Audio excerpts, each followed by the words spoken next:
ఇప్పుడు బంగ్లాదేశ్కి సంబంధించే పెద్ద ఎత్తున చర్చ జరుగుతోంది. అసలు బంగ్లాదేశ్లో 2 నెలల కాలంగా ఏం జరిగింది, ఒక్క ఆదివారం రోజే 100 మంది మరణించడానికి కారణం ఏంటి, మరి బంగ్లాదేశ్ దేశ ప్రధాని దేశాన్ని వదిలి ఎందుకు పారిపోయారనేటువంటి అంశానికి సంబంధించే జరుగుతున్నటువంటి చర్చ.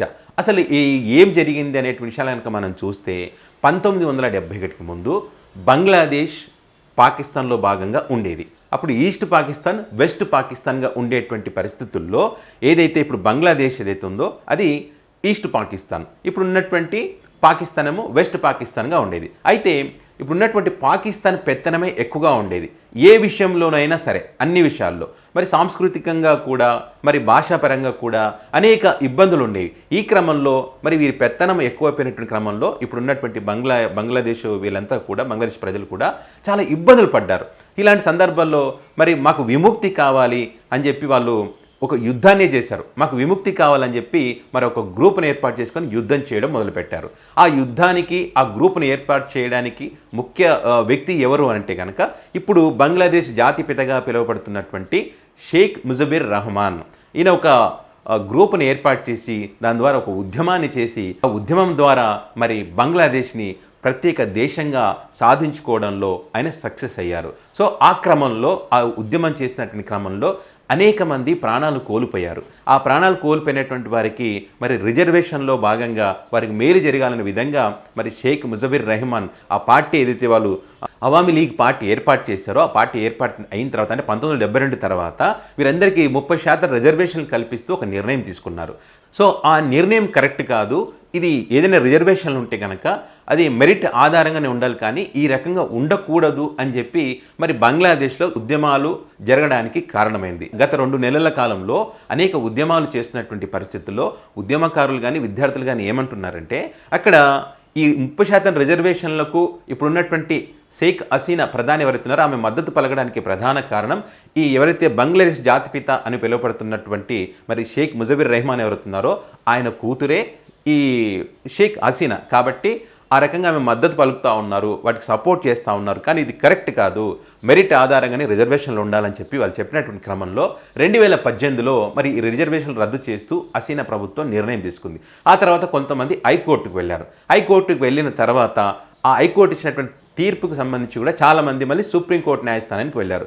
సుప్రీంకోర్టు ఏం చేసిందంటే మరి ఈ ఉద్యమాలు జరగకూడదు, ఇవన్నీ జరగకుండా దేశం ప్రగతి సాధించాలి, దేశం అభివృద్ధి చెందాలని చెప్పి ఒక నిర్ణయం తీసుకుంది. ఇప్పుడు ఉన్నటువంటి 30% రిజర్వేషన్లు కాకోకుండా ఉద్యమాలు పాల్గొనేటువంటి కుటుంబాలు కానీ, వాళ్ళ వారసులు కానీ ఇచ్చినటువంటి రిజర్వేషన్లో 5% మాత్రమే కేటాయిస్తూ 93% ఏమో వేరే వాళ్ళకి, 5% ఏమో ఇప్పుడు ఉన్నటువంటి ఉద్యమకారులు వెళ్తున్న వారి కుటుంబాలకు, అట్లా 98% పోగా మిగిలిన 2%లో 1% వచ్చేసి వికలాంగులకు, దివ్యాంగులకు కేటాయిస్తూ, ఇంకొక శాతం ట్రాన్స్జెండర్స్ ఉంటారు కదా వారికి కేటాయిస్తూ నిర్ణయం తీసుకోవడం జరిగింది. మరి సుప్రీంకోర్టు తీర్పు తర్వాత అంతా సమసిపోతుందని భావించినటువంటి క్రమంలో మళ్ళీ అల్లర్లు రేగడానికి కారణం ఏంటంటే మరి గతంలో ఉద్యమం చేసినటువంటి వారు ఎవరైతే ఉంటారో, అంటే ఈ రిజర్వేషన్ కోసం ఉద్యమం చేసినటువంటి వారిలో 200 మంది పైగా మరణించినటువంటి పరిస్థితుల్లో వారికి న్యాయం జరగాలని చెప్పి మళ్ళీ ఉద్యమం చేపట్టారు.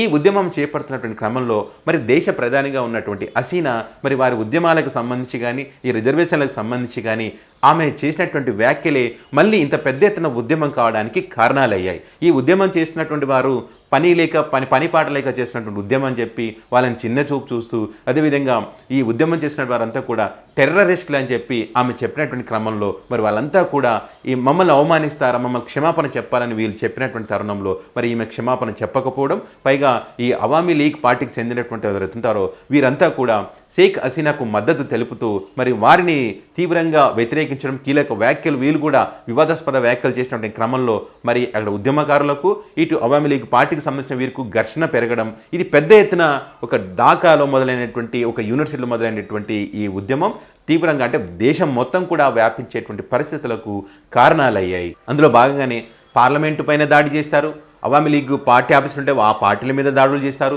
పోలీసుల మీద దాడులు చేశారు, మరి అదేవిధంగా సామాన్యులపైన కూడా మరి దాడులు జరిగినటువంటి పరిస్థితులు మనం చూసాం. ఒక ఆదివారం రోజే 100 మంది మరణించినటువంటి పరిస్థితులు చూసాం.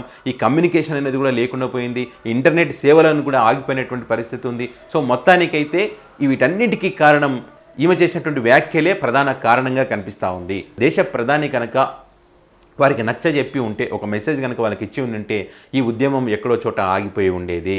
కానీ ఆ రకంగా ఆమె చేయలేదు కాబట్టి ఇలాంటి ఆమె దేశం విడిచి వెళ్లాల్సినటువంటి పరిస్థితి వచ్చిందని చెప్పి అనే అభిప్రాయాలు వ్యక్తమవుతున్నాయి. ఇదే కాదు, బంగ్లాదేశ్కు సంబంధించి అంటే ఈ 20 సంవత్సరాలుగా పాలన చేసినటువంటి షేక్ హసీనా పరిపాలనా విధానం అంతా కూడా నిరంకుశంగా ఉంది. ప్రతిపక్షాలను కక్షపూరితంగా అనేక అక్రమ కేసులు పెట్టి వాళ్ళను జైలులో పెట్టినటువంటి పరిస్థితి ఉంది.